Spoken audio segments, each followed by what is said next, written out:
Somewhere around 1400 BC, give or take a century depending on who you ask, a man stood on a mountain and looked out over a land he would never enter. He had led a nation of former slaves through 40 years of wilderness. He had spoken to God face to face, and now he was going to die on the wrong side of the river. His name was Moses, and before he died, he did something that would shape the rest of human history. He wrote it down. Not just the law God gave at Sinai, he wrote down the beginning. How the world started, how humanity fell, how God made a promise to a man named Abraham that through his family, every nation on earth would be blessed, and how that promise survived famine, slavery, exile, and 400 years of silence in Egypt. That was the beginning of the Old Testament. And over the next 1,000 years, roughly 30 different people would pick up where Moses left off. Kings, shepherds, priests, poets, prophets, writing from dungeons in exile. They wrote in Hebrew and Aramaic across 2 continents. Most of them never met each other. And yet, when you lay their writings side by side, one story emerges. Not 39 stories, one. And the thread that holds the whole thing together, from the first verse of Genesis to the last verse of Malachi, is a single question that God answers over and over across 2,000 years of human history.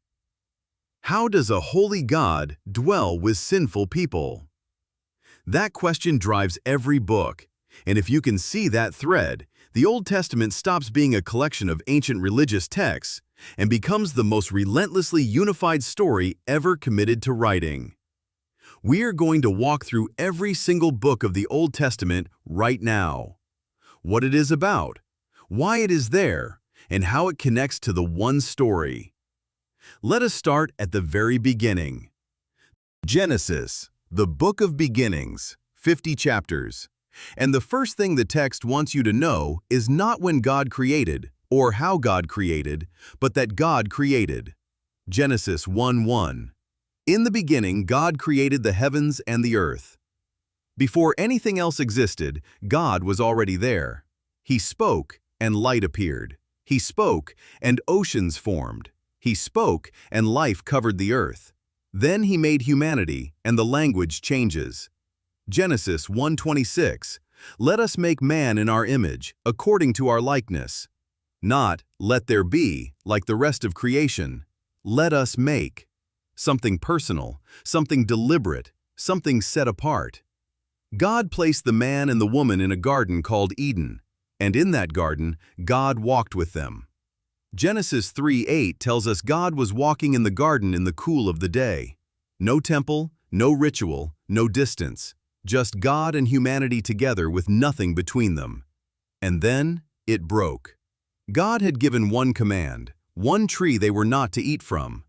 The serpent came with a question that has echoed in every generation since. Has God indeed said? Genesis 3:1. The woman ate, the man ate, and when God came walking in the garden, they hid. Think about that. The God whose presence was the whole point of the garden became the one they were running from. And God's response was not to destroy them. It was to go looking for them. Genesis 3:9. Where are you? That question echoes through the rest of the Bible. Every prophet, every law, every sacrifice is God walking through the garden, calling out to people who are hiding. But even in the curse, God buried a promise. Genesis 3:15. Someone is coming, a descendant of the woman who will crush the serpent's head.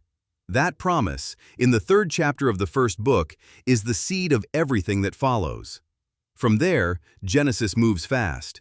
Cain murders Abel. Wickedness spreads. God sends a flood and saves one family through Noah. Humanity scatters at the Tower of Babel. And then, in chapter 12, God narrows his focus to one man, Abraham. God makes him a promise. Genesis 12:2-3. I will make you a great nation. I will bless you and make your name great, and you shall be a blessing. In you, all the families of the earth shall be blessed. And when Abraham believes that promise, the text says something Paul will build his entire theology on. Genesis 15:6. And he believed in the Lord, and he accounted it to him for righteousness. Faith, not performance. That principle is established here, centuries before the law is ever given. Genesis traces that promise through Isaac, Jacob, and Joseph. It survives betrayal, famine, and exile in Egypt. And Joseph captures the entire theology of the Bible in one sentence. Genesis 50:20. You meant evil against me, but God meant it for good, in order to save many people alive. Human evil, divine purpose, both real. God's purpose wins. That is Genesis, the setup of everything. The promise is made. Now the question is whether it will survive. Exodus, 40 chapters. And it opens 400 years later. Abraham's family has become a nation, and that nation is enslaved in Egypt. God raises up Moses, sends 10 plagues against Pharaoh, and parts the Red Sea. But the pivotal moment isn't the plagues, and it isn't the sea. It is what happens at Mount Sinai. God descends on the mountain in fire and smoke and speaks directly to the entire nation. He gives them the 10 Commandments with his own voice. And before he gives a single rule, he says this. Exodus 22. I am the Lord your God, who brought you out of the land of Egypt, out of the house of bondage. He doesn't say, here are the requirements for earning my love. He says, I already rescued you. Now here is how rescued people live. The law is not the means of salvation. It is the shape of a life already saved. Then God gives instructions for the tabernacle. A portable tent of acacia wood and gold and fine linen, designed so that God's presence could dwell right in the middle of the camp. That is the Bible's central question taking physical form. How does a holy God dwell with sinful people? He builds a house and moves in next door. Leviticus, 27 chapters. And I know what you're thinking. This is the book everyone skips. That is a mistake. Leviticus picks up right at the foot of the tabernacle and answers the next obvious question.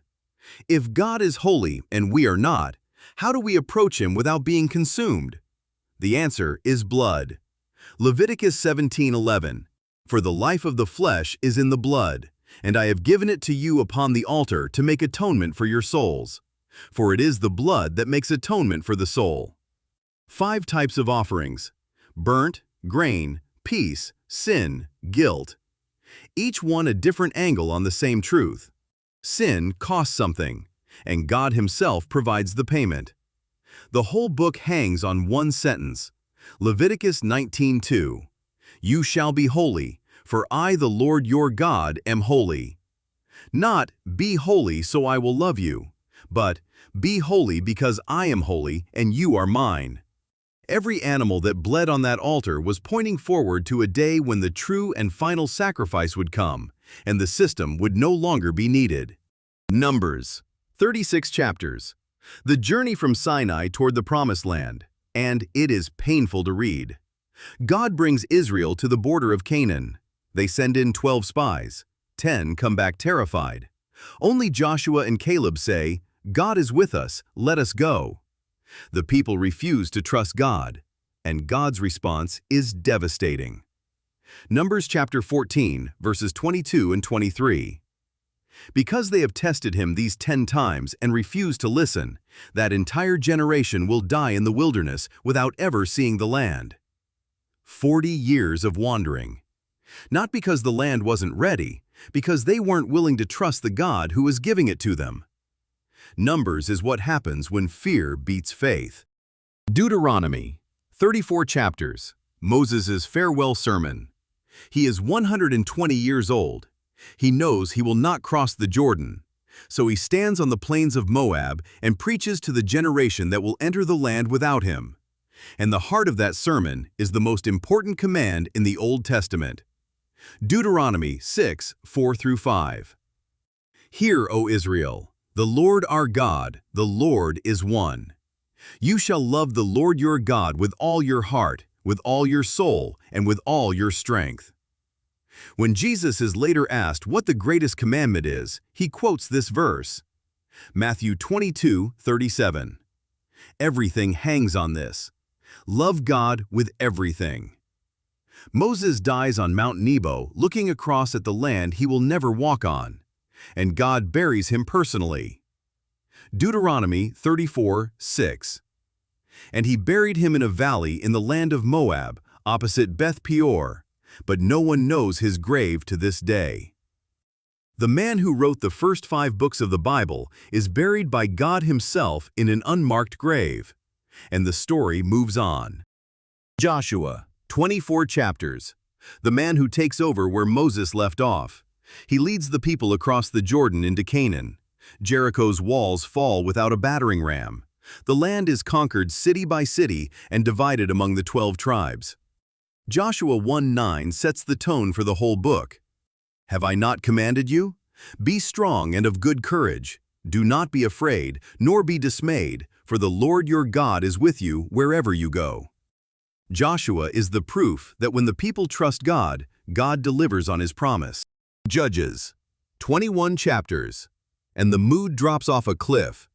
Joshua's generation dies, and what follows is the darkest period in Israel's history. A cycle that repeats over and over and over. The people abandon God.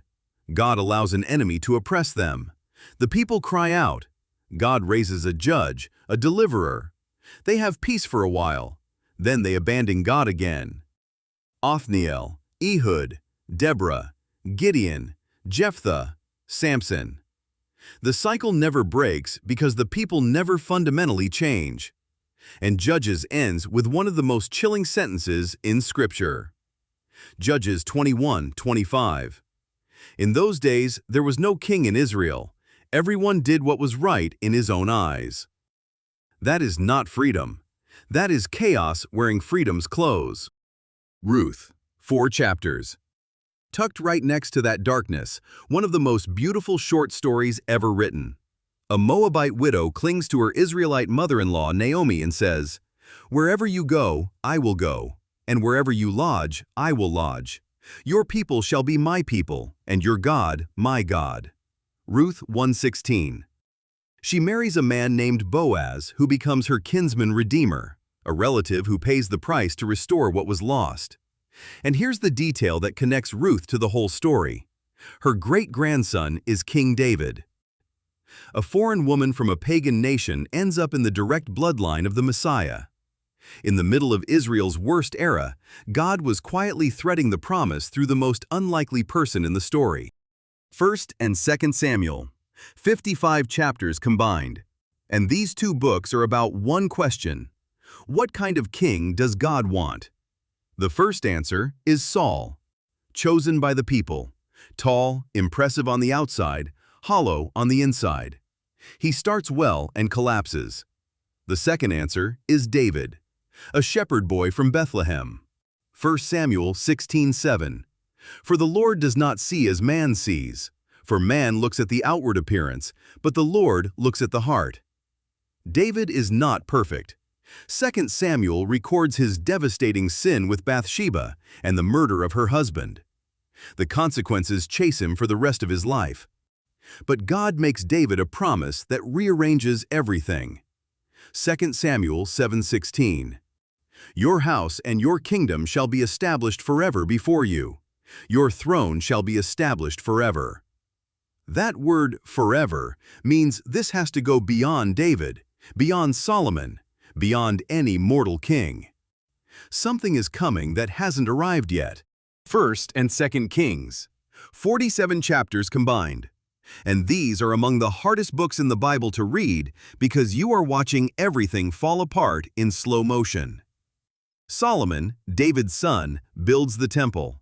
7 years of construction. Cedar from Lebanon. The inner sanctuary overlaid with pure gold. And when the temple is dedicated, the glory of the Lord fills it so completely that the priests cannot stand to minister. But Solomon's heart is turned away by foreign wives. 1 Kings 11:4. His wives turned his heart after other gods. The wisest man who ever lived couldn't keep his own heart from wandering. The kingdom splits. 10 tribes go north under Jeroboam. 2 tribes stay south under Rehoboam. And Jeroboam immediately builds 2 golden calves and tells the people, "Here are your gods, O Israel, who brought you up out of the land of Egypt." 1 Kings 12:28. If those words send a chill through you, they should. They are almost identical to Exodus 32:4, the golden calf at Sinai. The biblical writer wants you to hear the echo. From that point forward, the phrase, "He walked in the way of Jeroboam," becomes a drumbeat through the book of Kings. 19 kings sat on the northern throne over 210 years. Not one of them is described as faithful. Every single one did evil in the sight of the Lord. In 722 BC, Assyria sweeps the northern kingdom off the map. The southern kingdom of Judah lasts longer. A handful of faithful kings, Hezekiah and Josiah among them, slow the decline. But the direction is the same. In 586 BC, Babylon destroys Jerusalem, burns the temple to the ground, and carries the people into exile. The glory that filled Solomon's house is gone. The throne of David sits empty. Everything God built appears to be finished. 1st and 2nd Chronicles, 65 chapters combined. They retell much of the same history we just walked through, but from a different angle. Written after the exile, for a people who have lost everything, Chronicles focuses on the temple, on worship, and on the line of David. The message underneath is simple. You've been here before. God was faithful then. He will be faithful again. Remember who He is. Ezra, 10 chapters. Nehemiah, 13 chapters. These are the books of the return. After 70 years in Babylon, a remnant comes home. Ezra leads a group back to rebuild the temple. It goes up, smaller and less glorious than Solomon's. Old men who had seen Solomon's temple wept with a loud voice when the foundation of this new temple was laid before their eyes. Ezra chapter 3 verse 12. Nehemiah comes later to rebuild the walls of Jerusalem. He does it in 52 days against fierce opposition. Nehemiah chapter 6 verse 16. All the nations around us were afraid and were very disheartened in their own eyes, for they perceived that this work was done by our God. The walls go up not because Nehemiah was a great builder, but because God was behind the bricks. Esther, 10 chapters. And here is something remarkable. God's name never appears in this book, not once. A Jewish woman becomes queen of Persia and saves her entire people from genocide. God's name is absent from the page, but His fingerprints are on every event. Esther 4:14. Yet who knows whether you have come to the kingdom for such a time as this? Esther is the proof that God does not need to be named to be present. Providence does not require a spotlight to be real.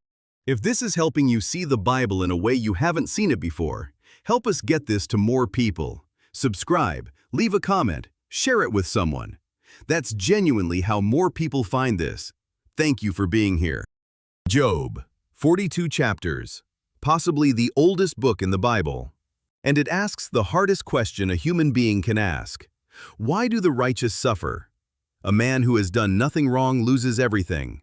His children, his wealth, his health. His friends come and sit with him for 7 days in silence, which is the best thing they do, and then they open their mouths and ruin it. They insist he must have sinned. He insists he hasn't. And the argument goes on for 30 chapters. When God finally speaks, He does not explain Himself. He reveals Himself. Job 38:4. Where were you when I laid the foundations of the earth? Tell me if you have understanding. For 4 chapters, God asks Job question after question. Who set the stars? Who commands the morning? Who stores the snow? And Job's response is not, now I understand. It is something deeper. Job 42:5. I have heard of you by the hearing of the ear, but now my eye sees you. The answer to suffering is not a reason, it is a person. Psalms, 150 chapters, the prayer book of the Bible. Every emotion a human being can feel is in this book. Rage, worship, despair, gratitude, loneliness, awe. Psalm 22 opens with the words, Jesus will cry from the cross. my God, why have you forsaken me?" Psalm 23 gives the world its most beloved portrait of God. "The Lord is my shepherd, I shall not want." Psalm 51 is David's cry of repentance after Bathsheba. "Create in me a clean heart, O God." Psalm 139 says God knew you before you existed. "I am fearfully and wonderfully made." If you have ever felt something you could not put into words, a psalm probably already said it. Proverbs, 31 chapters. Wisdom for daily life. How to handle money, anger, speech, laziness, relationships. Brutally practical. But it opens with a theological claim that frames everything else. Proverbs 9:10. "The fear of the Lord is the beginning of wisdom, and the knowledge of the Holy One is understanding." Wisdom does not begin with education. It begins with reverence. Get that right, and everything else follows. Ecclesiastes, 12 chapters. Solomon at the end of his rope. He has tried everything the world offers: pleasure, wealth, achievement, knowledge. And his verdict on all of it is devastating. Ecclesiastes chapter 1 verse 2. "Vanity of vanities, all is vanity." He searched everywhere for meaning, under every rock, behind every door. His conclusion after a lifetime of looking, Ecclesiastes chapter 12 verse 13. "Fear God and keep his commandments, for this is man's all. Everything else is smoke." Song of Solomon, 8 chapters. A love poem, passionate, intimate, unashamed. Song of Solomon 8:6. "Set me as a seal upon your heart, as a seal upon your arm, for love is as strong as death." On the surface, it celebrates the beauty of romantic love as God designed it. But the Jewish and Christian tradition has always seen a deeper layer, a picture of God's fierce, pursuing love for his people. The God of the Bible is not distant. He is not cold. He is, according to this book, as relentless as death in his affection. Isaiah, 66 chapters. The crown jewel of Old Testament prophecy. Written roughly 700 years before Christ, Isaiah gives the most detailed preview of the coming Messiah anywhere in Scripture. Isaiah 7:14. "The virgin shall conceive and bear a son, and shall call his name Emmanuel," which means God with us. Isaiah 9:6. "For unto us a child is born, unto us a son is given, and the government will be upon his shoulder." And Isaiah 53:5, written 7 centuries before a Roman cross was ever raised. "He was wounded for our transgressions, he was bruised for our iniquities. The chastisement for our peace was upon him, and by his stripes we are healed." The answer to the Bible's central question, how does a holy God dwell with sinful people, is taking the shape of a person. Jeremiah, 52 chapters. The weeping prophet. God called him before he was born. Jeremiah chapter 1 verse 5. "Before I formed you in the womb, I knew you. Before you were born, I sanctified you. I ordained you a prophet to the nations." He preached for 40 years. He watched his own city burn. He was beaten, thrown in a cistern, rejected by his own people. And through him, God promised something entirely new. Jeremiah chapter 31, verses 31 and 33. "Behold, the days are coming, says the Lord, when I will make a new covenant with the house of Israel and with the house of Judah. I will put my law in their minds and write it on their hearts, and I will be their God, and they shall be my people." Not stone tablets this time, hearts. Lamentations, 5 chapters. Jeremiah's funeral song over the rubble of Jerusalem. Raw grief. The city is ash. The temple is gone. The people are scattered. But in the dead center of the book, this. Lamentations 3:22 through 23. "Through the Lord's mercies we are not consumed, because his compassions fail not. They are new every morning. Great is your faithfulness." Mercy in the ruins. That is the most stubborn thing about God. His compassion keeps showing up in places where you'd expect him to have given up. Ezekiel, 48 chapters, written from exile in Babylon by a priest who saw visions. The most famous is the Valley of Dry Bones. Ezekiel 37, a field of skeletons, bleached and scattered. And God asks, "Son of man, can these bones live?" Ezekiel's answer is perfect. "O Lord God, you know." He doesn't say yes, he doesn't say no. He says, "You know." Only God can raise the dead. And that truth, that the power to bring life out of death belongs to God alone, runs through every page of this book. Daniel, 12 chapters, a man who served foreign kings in Babylon and Persia and never lost his faith. He survived a lion's den. He interpreted dreams that terrified emperors. And he received visions that mapped the rise and fall of empires with extraordinary precision. Daniel chapter 2, verse 44. The God of heaven will set up a kingdom which shall never be destroyed. Every human empire in Daniel's visions eventually crumbles. Only one kingdom stands. Now come 12 shorter books, the minor prophets. Minor in length, not in weight. Hosea. God tells him to marry a woman who will be unfaithful, as a living picture of how Israel has treated God. And through Hosea, God says something that should break you open. Hosea chapter 11, 1, 3-4. When Israel was a child, I loved him, and out of Egypt I called my son. I taught Ephraim to walk, taking them by their arms, but they did not know that I healed them. I drew them with gentle cords, with bands of love, and I was to them as those who take the yoke from their neck. I stooped and fed them. That is God describing himself as a parent teaching a toddler to walk, lifting the yoke off their neck, bending down to feed a child. Joel promises the Spirit will be poured out on all flesh. Amos thunders against injustice. Amos chapter 5, verse 24. Let justice run down like water and righteousness like a mighty stream. Obadiah, the shortest book in the Old Testament, just 21 verses, pronounces judgment on Edom for betraying Israel.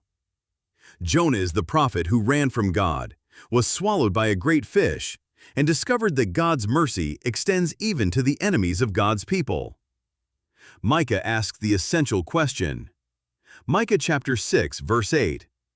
What does the Lord require of you, but to do justly, to love mercy, and to walk humbly with your God? Nahum foretells the destruction of Nineveh. Habakkuk asks why the wicked prosper, and gets the answer that will later ignite Paul, Augustine, and Martin Luther. Habakkuk chapter 2, verse 4. The just shall live by his faith.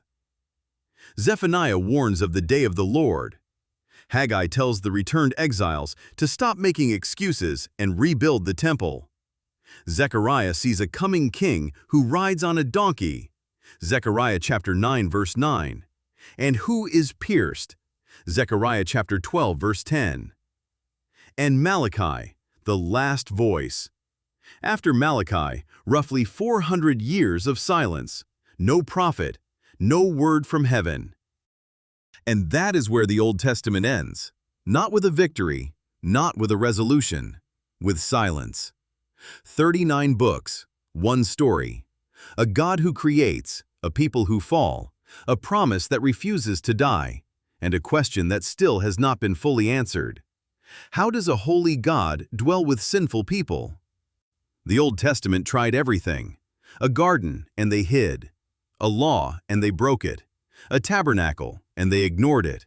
A temple, and they burned it down. Prophets, and they killed them. Kings, and every last one failed. And yet the promise survived. Through flood and famine, through slavery and exile, through 19 unfaithful kings and 400 years of silence, the thread held.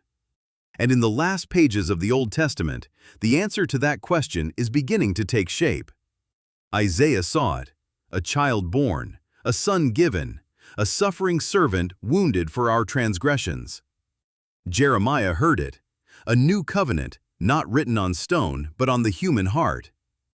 Zechariah saw a king who rides on a donkey and is pierced. The shape of the answer is becoming clearer.